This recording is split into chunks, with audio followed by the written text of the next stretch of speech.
Ако Земята се върти, траекториите на полетите ще станат много объркани.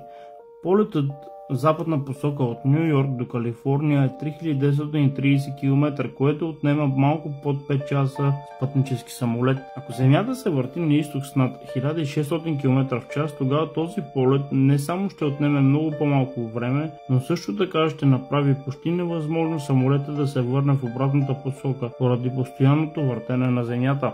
Би било като да се опитате да изкачите много дълъг и много бързо движещ се надолу ескалатор. А какво да кажем за времето?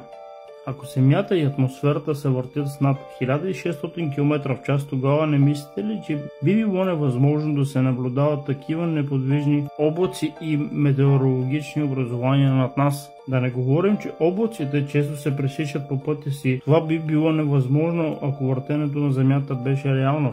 Томас Уиншип заявява: нека въображението ни си представи каква сила би имал въздухът за задвижваното сферично тяло с диаметър 12740 км, въртящо се с 1675 км в час около оста си, обикаляйки около Слънцето със скорост 108 000 км в час и препускайки през космоса. Тогава нека да се опитаме да предположим дали обитателите на такова земно кълбо биха могли да се задържат върху повърхността му. Ако земното кълбо се върти около оста си с страховитата скорост 1675 км в час, такава огромна маса логично би предизвикала невъобразими пориви на вятъра, пространство, което заема.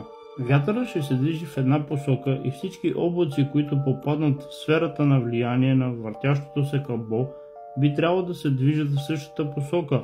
Фактът, че Земята е в покой, се доказва от пускането на хвърчила. Честно казано, ако Земята беше бързо въртящо се кълбо, тогава нямаше ли океаните и другите водни маси да бъдат изтласвани от Земята по същия начин, по който въртяща се мокра тенис топка разпръсква водата около себе си? Учените магиосници имат отговор на това. Наричат го гравитация.